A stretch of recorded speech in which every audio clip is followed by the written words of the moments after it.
santé au cœur de l'information.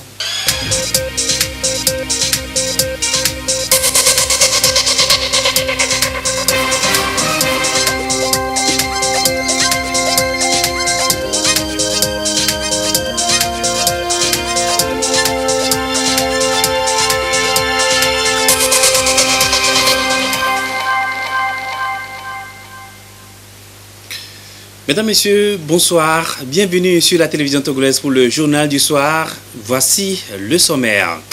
La phase active du projet de construction de l'hôpital de référence Saint-Péregrin du Togo, elle a été actée par la signature d'un accord entre le Togo et l'hôpital américain de Paris cette semaine à la présidence de la République.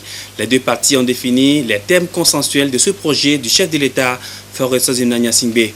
Alors que contient cet accord et pour quel intérêt? Les réponses dans ce journal. Obtenir sa nationalité togolaise en un mois, c'est désormais possible. La direction de la nationalité du Sceau apporte des innovations à ses services pour mieux répondre aux préoccupations des populations. Elle a également procédé à la révision du code de la nationalité togolaise cette semaine. Quelles sont les procédures d'obtention de la nationalité togolaise? Restez avec nous, vous le saurez dans ce journal. Et puis le champion de la Coupe de l'Indépendance cette année, c'est l'ASCK de Kara. Elle a dominé son adversaire Ifodie d'Atakpamé sur un score de 3 buts à 1. Voilà pour les principaux titres. Encore une fois, bonsoir et bienvenue dans le 20h. Tout le monde au travail après la fête au lendemain de la célébration du 59e anniversaire de l'indépendance du Togo. Tous les citoyens togolais devraient poursuivre l'engagement au travail pour la construction d'une nation prospère. D'ailleurs, cette exhortation a été faite par le chef de l'État le 4 mars dernier lors du lancement du plan national de développement PND 2018-2022. Appel réitéré vendredi devant les députés à l'Assemblée nationale. Même à l'extérieur, le Togolais se démarque par le travail comme la devise du Togo, travail, liberté, patrie, des valeurs à cultiver pour l'émergence du pays. Augustin Kossi. Chaque jour, du lever au coucher du soleil, il travaille sans relâche pour la construction du pays. Le travail reste une marque de fabrique du Togolais, dira-t-on. Il est reconnu pour cela. Le président de la République, Faure Sozimna Gnassingbé, lors de son discours inaugural du PND le 4 mars dernier, désignait les populations togolaises en ces termes. Ce sont elles qui donnent vie à notre devise, dont le premier mot est le travail. Le travail pour le chef de l'État est une valeur que nous cultivons ici et qui demeure pour notre société un repère constant et un indicateur rassurant. Et donc, le principal atout dont dispose le peuple pour donner corps au rêve d'un Togo prospère. Si le Togo a traversé les crises qu'il a connues et qu'il est encore debout, c'est grâce à la détermination et à la qualité de travail de ses citoyens. Et d'ailleurs, aujourd'hui encore, les Togolais s'expriment à travers la qualité des entreprises qu'ils mènent. Le chef de l'État a reconnu cette qualité du travailleur du Togo, que constitue le Togolais. Le 4 mars dernier, au lancement officiel du PND, il le rappelait en invitant les populations togolaises à contribuer comme elles l'ont toujours fait à l'édifice Togo. Parce que le Togo nous appartient aujourd'hui, mais nous devons le construire pour les générations futures. Ce qui fait et ce qui a fait la marque de fabrique du Togolais, c'est la qualité du travail. Et les infrastructures réalisées l'ont été par les Togolais pour la plupart. La pêche a été une marque de fabrique des Togolais.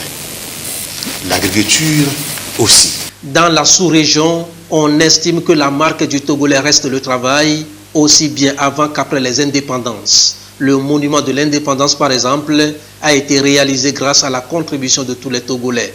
Le travail est donc un héritage. C'est grâce au travail que le Togo a eu son indépendance. En témoigne sa devise, travail, liberté, patrie. C'est d'abord le travail qui libère. On va donc le dire ainsi. Et dans ce sens, le Togolais était appelé, à travers son travail, à se promouvoir lui-même, mais également à contribuer au développement du pays. La promotion individuelle à travers la qualité du travail qui est réalisé et la satisfaction qui en ressort, mais également la promotion à la construction nationale, lorsqu'il a été invité, hier comme aujourd'hui, à participer au développement. Dans la participation au développement, le Togolais a été appelé à mettre, comme on le dit souvent, la main à la pâte, à apporter sa pierre à la construction de l'édifice Togo. Au sortir de l'indépendance, il faut le dire, le Togo avait besoin d'énormes infrastructures à réaliser.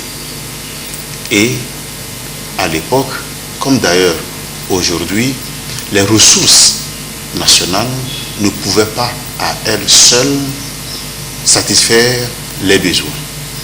Les Togolais donc avaient été appelés à contribuer à travers ce qu'on a appelé le self-help, c'est-à-dire s'aider soi-même. L'autorité avait estimé que pour les réalisations d'intérêt national de grande envergure, l'État pouvait s'en occuper. Mais les infrastructures à l'échelle locale ou régionale pouvaient être réservées à la population. La contribution, elle est financière, elle est matérielle. Elle est donc physique, mais également elle est intellectuelle. L'homme est donc avant tout une richesse. Même si on ne possède pas d'énormes potentialités, en misant sur la qualité des ressources humaines, on pourra parvenir à faire plus et mieux pour maintenir l'espoir d'un Togo meilleur et prospère.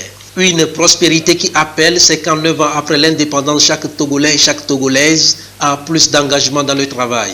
C'est qu'en 9 ans après l'indépendance du Togo, des défis restent à relever. Mais il faut reconnaître que les plus hautes autorités balisent au quotidien la voie pour l'émergence du pays et l'atteinte d'une prospérité partagée et inclusive. Et l'atteinte d'une prospérité partagée et inclusive passe d'abord par le mieux-être des populations. Le gouvernement s'y investit déjà à travers la mise en place et la construction d'infrastructures dans divers domaines.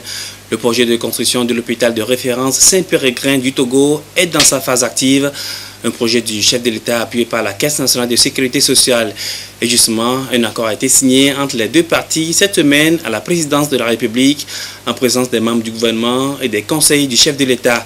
L'accord définit les termes consensuels des charges de chacune des parties au projet, lancé le 15 février dernier par le président de la République. Les précisions de Edem Tsoussoupo. Transas, des relations contractuelles qui lient désormais l'hôpital américain de Paris et la Caisse nationale de sécurité sociale CNSS dans la réalisation du projet de construction de l'hôpital de référence Saint-Péregrin du Togo. C'est un pas de plus dans la concrétisation de ce projet, un projet du président de la République Faure Eswazimana Gnassingbé dont la mise en œuvre est assurée par la Caisse nationale de sécurité sociale. Il doit répondre au déficit d'une prise en charge hospitalière de qualité au Togo. Il faut naturellement avoir un système de base robuste et résilient, mais il faut aller à un palier au-dessus et veiller à ce que les besoins éventuels qui ne sont pas couverts par les formations de base puissent l'être au niveau des hôpitaux de référence. Il s'agissait aujourd'hui, à travers l'accord cadre qui a été signé, de stipuler, de préciser les modalités et les conditions de cette collaboration, de cette coopération et de ce partenariat, les domaines dans lesquels les deux institutions vont coopérer et travailler et bien entendu tous les aspects juridiques de cette coopération. Cela démontre aussi qu'on ne s'est pas contenté d'une cérémonie solennelle de pose de première pierre, mais que tout est en train d'être accéléré pour que très rapidement, dans les délais qui ont été impartis, les Togolais puissent voir ce joyau, non seulement architectural, mais médical, ce service fonctionner pour contribuer à l'amélioration des soins de santé des populations togolaises. 2 mois après la pose de la première pierre pour la construction de l'hôpital de référence Saint-Péregrin, les choses se précisent. Le projet rentre dans sa phase active conformément à la vision du chef de l'État Faure Eswazimana Gnassingbé qui veut au cours de ce mandat s'appesantir sur le social. Il avait été bien indiqué que ce projet s'inscrivait dans le mandat social du chef de l'État Nous savons que la vision du chef de l'État consiste à, entre autres, faire que les services de santé soient disponibles pour tous les Togolais. Et l'engagement a été pris lorsque la première pierre de cet édifice a été posée par le chef de l'État lui-même. Nous sommes très heureux aujourd'hui de faire cette cérémonie de signature parce qu'elle montre la vitesse à laquelle le projet se met en œuvre et se met en œuvre dans le cadre de la vision du chef de l'État que nous tous voulons remercier pour sa clairvoyance et son soutien pour cette mise en œuvre. L'hôpital Saint-Péregrin du Togo est une référence médicale dans la qualité des soins et des ressources humaines. L'hôpital américain de Paris est un hôpital de réputation internationale qui s'efforce d'offrir le meilleur de la médecine française et américaine à ses patients. Et dans cette optique, avoir aujourd'hui le privilège de pouvoir assister le Togo à améliorer la santé de sa population est pour nous quelque chose d'important. Et l'acte qui a été fait aujourd'hui, la signature de cet accord, marque une étape importante de ce processus. Il y a deux choses dans le contenu qui sont importantes. La première, c'est que l'hôpital sera essentiellement ce qu'on appelle ambulatoire, c'est-à-dire que les patients arriveront le matin et repartiront le soir. Ce qui signifie que les coûts d'opération de cet hôpital seront moins importants que pour un hôpital qui hébergerait, ce qui veut dire que l'hôpital sera accessible à plus de personnes dans la population togolaise.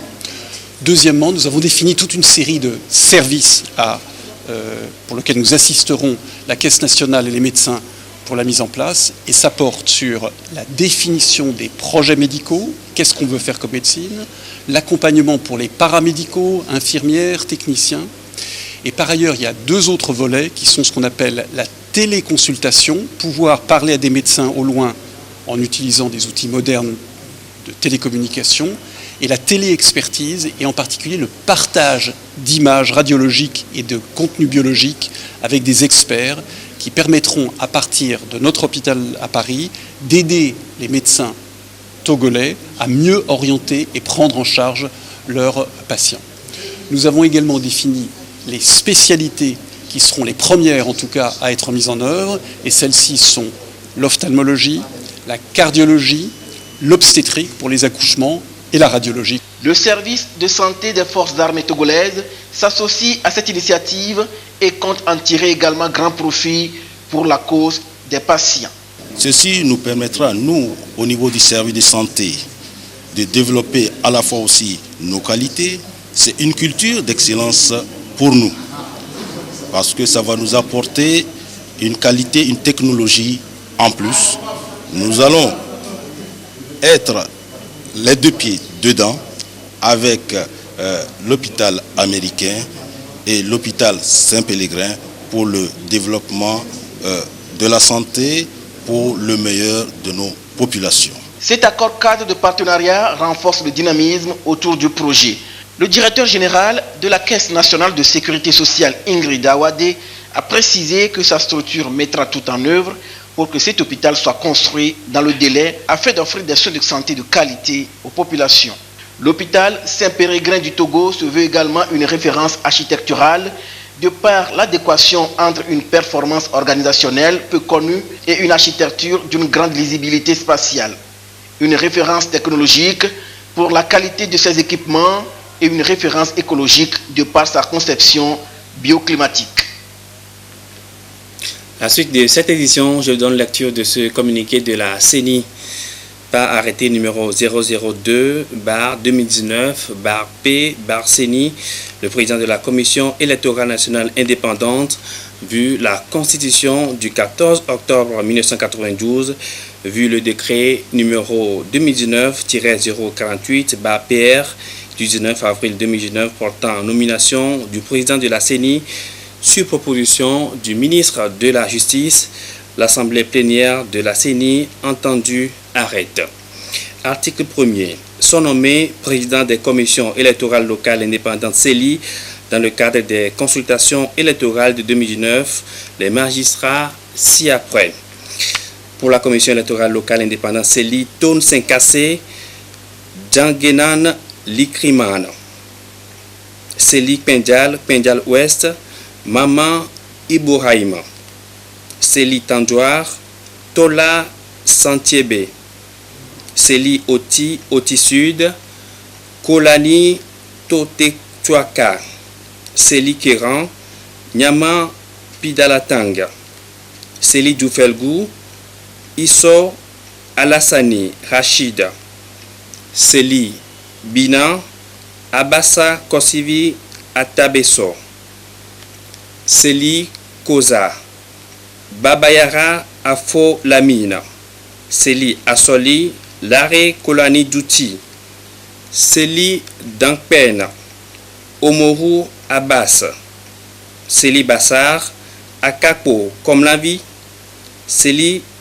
Tchaoudjo, de Souza, à côté de l'ADEME, Célie Chamba, Toutabizi Sengaide, Célie Sotubois Mo, Batouang Koumea Balo, Célie Blita, Apu Uro Gao, Célie Ogu Anye, Baluki Djoua Kofi, Célie Amou, Aya Yao Maounion, Célie Wawa Akebu, Abina Memesile, Célie Cloto Pele, Adjeyi Kodjovi, Célie Dani, Devia Kodjo Maoulik Pliva, Célie Agou, Kataka Misiham Chamser, Célie Estmono, Badjemna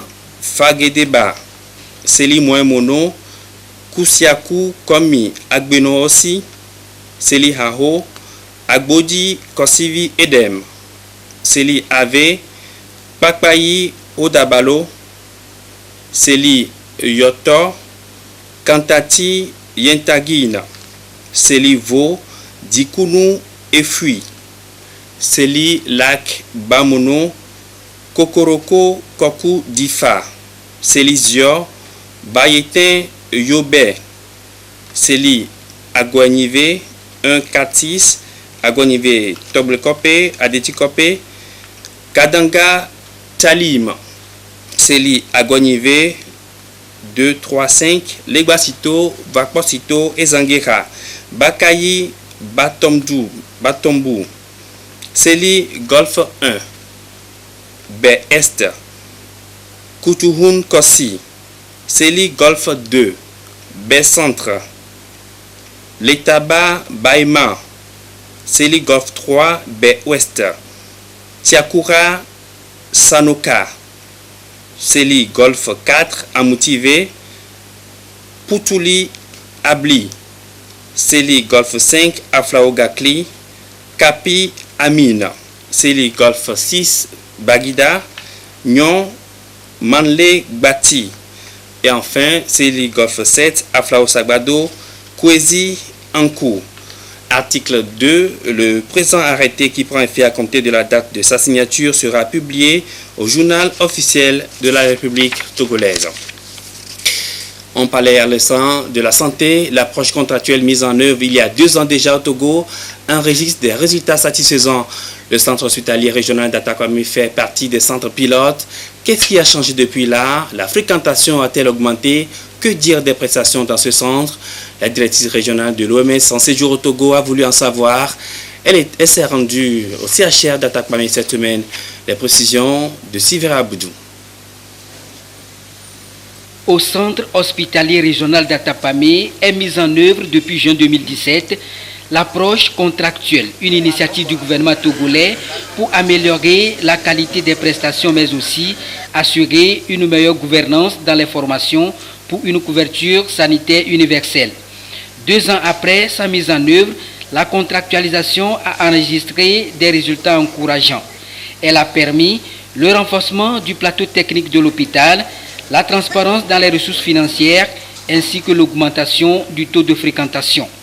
Des résultats présentés ici à la directrice régionale de l'OMS, Organisation mondiale de la santé pour l'Afrique, en visite au CHR Atapamé pour voir le fonctionnement du système du dit centre pilote apprécié pour sa performance. Avec ces résultats concrets de l'amélioration, l'hôpital a pu augmenter la fréquentation augmenter les ressources financières et améliorer le service, acheter des équipements, surtout être capable de payer des fonctionnaires. Ça c'est quelque chose de la base. Et améliorer de façon générale l'atmosphère, je peux dire, le contexte de travailler dans ces hôpitaux. Au CMS Agbonou à Atapamé, c'est un autre programme qui est mis en œuvre. C'est le programme School Assure. La directrice régionale de l'OMS pour l'Afrique a également touché du doigt l'évolution de ce programme dans ce centre médico-social, ce qui lui a permis d'apprécier dans une dynamique participative cette initiative du gouvernement togolais. J'ai été expliqué comment ça marche. Vraiment, je suis très impressionnée.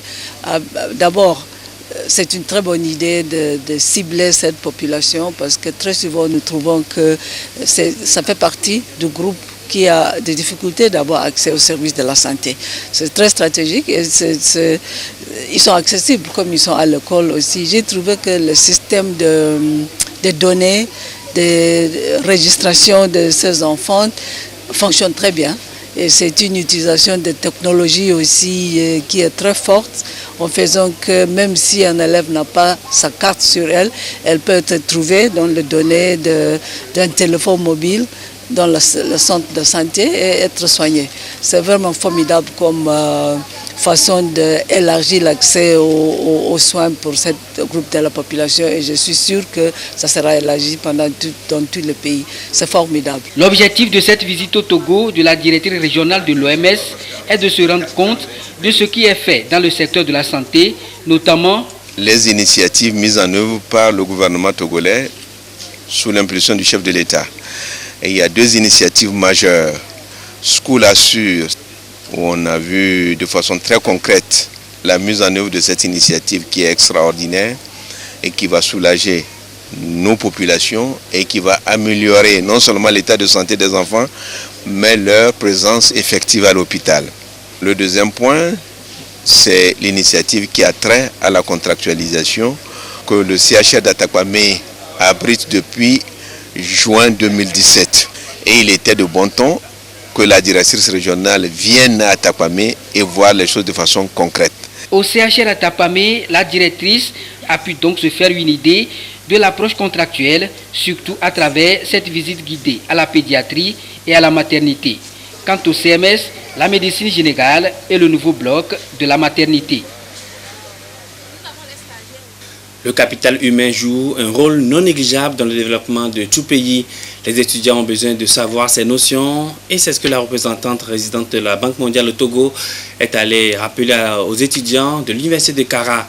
À la fin de la rencontre, ils ont tous compris qu'ils doivent contribuer à la constitution des ressources humaines de qualité au Togo. Nestor Mouzo pour les précisions. En poste au Togo il y a un an, la représentante résidente de la Banque mondiale a choisi de se rendre à l'université de Kara pour échanger avec les étudiants en planification du développement et en langue étrangère appliquée et les enseignants-chercheurs sur le capital humain. Il s'est agi pour Mme Awa Awage Sissé de leur expliquer la nécessité pour eux de développer de nouvelles compétences pour permettre au pays de disposer de ressources humaines de qualité. Le message est bien passé. Elle nous a expliqué ce que le groupe de la banque pense faire pour les pays africains, notamment le Togo, au niveau du développement de son capital humain. Donc ce sont des investissements que le groupe de la banque compte faire en santé, en éducation, pour que les jeunes puissent développer leurs compétences, leurs habiletés, afin d'augmenter leur productivité et pour permettre à nos pays d'atteindre des niveaux de croissance acceptables. La représentante nous a spécialement entretenu sur les actions de la Banque mondiale concernant le capital humain. La Banque mondiale intervient dans presque tous les domaines pour améliorer le capital humain, comme la santé, l'éducation, le filet social et tout dernièrement le projet qui a été lancé pour pouvoir aider les ménages à pouvoir survivre et pouvoir entretenir les enfants et ainsi contribuer au capital humain. La Banque mondiale finance quelques projets à l'université de Kara. La visite de la représentante résidente constitue pour les autorités de cette université l'occasion de nourrir l'espoir d'un partenariat plus accru. L'institution finance déjà 2 projets à l'université de Kara, c'est-à-dire les projets pédagogiques à l'Institut supérieur des métiers de l'agriculture et un projet de recherche sur la mouche de fruits à la faculté des sciences et techniques. Nous avons profité pour demander que une convention cadre formelle soit établie entre la Banque mondiale et l'Université de Kara pour encadrer tout ce partenariat, parce que c'est quelque chose qui va se développer. Nous y travaillons et au profit des étudiants fondamentalement. Voilà en gros les attentes que nous avons de cette rencontre. Avant la conférence débat, Mme Magué Sissé a visité l'unité d'extraction des huiles essentielles de gingembre. Cette unité est en cours de montage au campus nord à Pia. Les huiles de gingembre sont utilisées comme médicaments pour les voies respiratoires, comme tonifiant et comme complément alimentaire. L'apothéose de la 4e édition du festival de danse traditionnelle, c'était samedi au Palais des Congrès de Lomé. 12 groupes folkloriques sélectionnés sur l'ensemble du territoire national ont su exposer au public la richesse culturelle du terroir. Les grands moments de la soirée avec Pierre Soussoupo.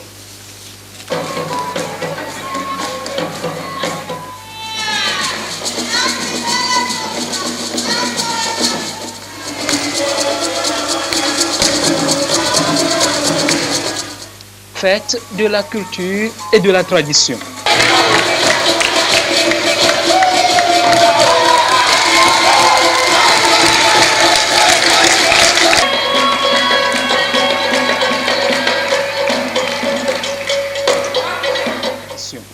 Douze groupes folkloriques sélectionnés et représentatifs de toutes les régions du Togo exposent ici un pan de la richesse culturelle du pays.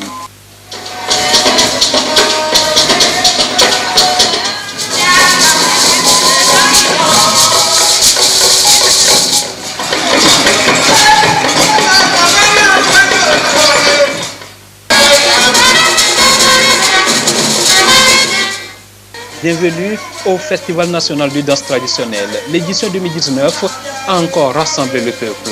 Sur place, des démonstrations artistiques propres à chaque contrée. L'accoutrement, les démarches et les déhanchements sont expressions qui valorisent l'identité de chaque peuple et chacun s'y retrouve.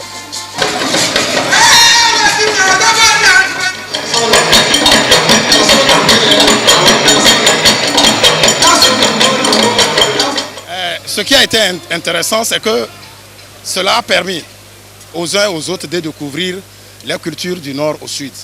Et je crois que c'est un brassage. Le gouvernement togolais, dans sa politique de revalorisation de la culture togolaise, ne s'est pas trompé de chemin.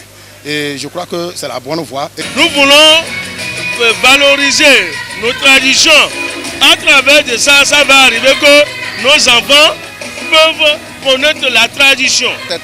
C'est une soirée très impressionnante, elle est très bonne. Nous souhaiterons que vraiment que cela se passe de temps en temps, surtout à l'occasion des fêtes de l'indépendance. Les prestations étaient à la hauteur de l'attente de la population, donc c'est vraiment une manifestation à soutenir, à saluer. Vraiment, notre culture a été mise en valeur et nous en sommes fiers. Et nous pensons qu'il serait très bien que chaque année, qu'on puisse rééditer de tels événements. Ça permet à nous tous, à nos enfants, de découvrir les richesses culturelles de notre pays. C'est l'un des grands rendez-vous en marge des cérémonies officielles marquant la célébration du 27 avril, la fête de l'indépendance du Togo. Et à tous ceux qui ont fait le déplacement du Palais des Congrès de Lomé, le ministre de la Culture rappelle. Que la culture permette de gagner sa vie est un fait. Mais elle ne remplit pas que cette fonction. Si, là-bas, dans la prairie ou dans la forêt, ou même dans nos agglomérations parfois, le concert vespéral, tout comme à l'aurore des oiseaux, rend compte de la grandeur et de l'omniscience du Créateur de l'univers, ici, dans cette salle, le genre humain veut aller au-delà de cela. Il va, dans quelques instants, faire la démonstration de sa supériorité aux oiseaux du ciel. Dans quelques instants, nous allons tous, avec délectation, sur la démonstration des danses du terroir, le moment sera sublime et le spectacle pathétique. Mais nous ne nous méprenons point. Nous serons attirés par des yeux, un sourire, une allure. Mais à la vérité, ce par quoi nous serons séduits, c'est l'identité profonde des danseurs, des groupes de danseurs. C'est notre culture qui nous séduira. En effet, quand on rencontre quelqu'un, ce qu'on lui offre, ce qu'on présente, ce qui nous définit, c'est notre culture. La 4e édition du FESNAD a donc vécu. Le public reste charmé par les diverses prestations qui renvoient à la source de chaque Togolais.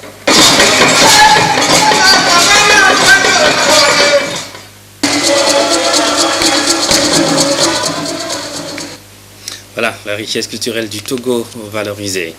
Et puis la SCK de Kara, champion de la Coupe du 27 avril. Le leader de la première division a épinglé Ifodjet d'Atakpabé 3-1 cet après-midi à la finale de la Coupe de l'Indépendance, édition 2019 au stade municipal de Lomé. Le résumé de la rencontre avec Aflim Johnson et Laurent Roumavo. Pour une finale de Coupe de l'Indépendance du Togo, l'affiche de l'édition 2019 avait de quoi faire saliver les gourmands du beau jeu. Le leader de la D1, ASK de Kara, en tout bleu, face à Ifodjet en maillot blanc et vert, équipe championne de la D2, nouvellement promue dans l'élite. Durant les 20 premières minutes de ce duel, les bonnes intentions se manifestent d'un côté comme de l'autre par des incursions plus ou moins dangereuses. La situation d'équilibre va ensuite faire place à un léger ascendant des chauffeurs de la Cosa. À la 24e minute, suite à une action partie de son aile gauche, l'attaque de la SCK frappe et ouvre le score grâce à son buteur maison, Edem Kostikou Dagba. Menés alors, les joueurs d'Atakpamé cherchent à se frayer un chemin pour obtenir l'égalisation. Ce chemin, ils croyaient pouvoir le trouver lorsque surgit une seconde fois Edem Kostikou Dagba pour porter le score à 2-0 en faveur de la SCK. Le club de Kara rentre au vestiaire tout serein. Revenu de la pause, Ifodjet ne relâche pas dans ses efforts. Mais seule la volonté ne suffit pas aux jeunes d'Atakpamé pour résoudre leurs problèmes. Ils subissent la loi du plus fort une autre fois à la 52e minute. Le 3e but de la SCK signé Ozouk Ossijan. Même avec 3 buts d'écart à leur avantage, les conducteurs n'arrêtent pas d'acculer l'adversaire. Ce dernier parvient néanmoins à réduire le score dans les ultimes secondes de la partie par l'entremise de Yaobi Sokou. Ça ne change pas grand-chose, la SCK était le meilleur de l'après-midi. Il n'y a pas mieux que ça. Nous sommes très contents, très fiers du résultat de la prestation de nos joueurs. En tout cas, ce n'est pas un hasard, nous on s'attendait à cette victoire. Nous aussi, on a fait notre mieux, mais seulement les scores étaient lourds, 3-1. Bon, en tout cas, il faut faire avec. Je pense que nous venons de rentrer en première division. Nous allons réorganiser les choses, n'est-ce pas? Et, disons, renforcer l'équipe. Vous savez, une finale, ça se gagne, ça ne se joue pas, n'est-ce pas? Malgré on a bien joué, mais au final, c'est ASK qui a gagné. Le spectacle donné par les joueurs ravit le patron des sports au Togo. Le jeu était très très bien, ça a été bien équilibré, mais comme vous le savez bien, dans un match de football, il y a toujours un gagnant et un perdant. La chance était aux côtés de l'équipe de ASK Kara et que la prochaine fois, peut-être, le Fodjet aussi va gagner. Et vous savez, le chef de l'État et le gouvernement particulièrement ont mis un accent sur le sport, parce qu'on sait que le sport, c'est l'activité importante pour la jeunesse. Et on reconnaît bien ce que les jeunes, comment les jeunes adorent le football. Et je crois que cette compétition est venue rehausser l'éclat de tous les événements que nous avons eu à organiser à l'occasion de cette fête de l'indépendance. De la cagnotte des récompenses, il faut tirer des médailles, une enveloppe d'1 500 000 francs CFA, des médailles et une enveloppe de 2 millions de francs CFA, en plus du trophée du vainqueur, reçu des mains du ministre en charge des sports, Katari Folibazi, par la SCK, qui succède ainsi à Gomido de Palimé, qui a remporté l'édition 2018.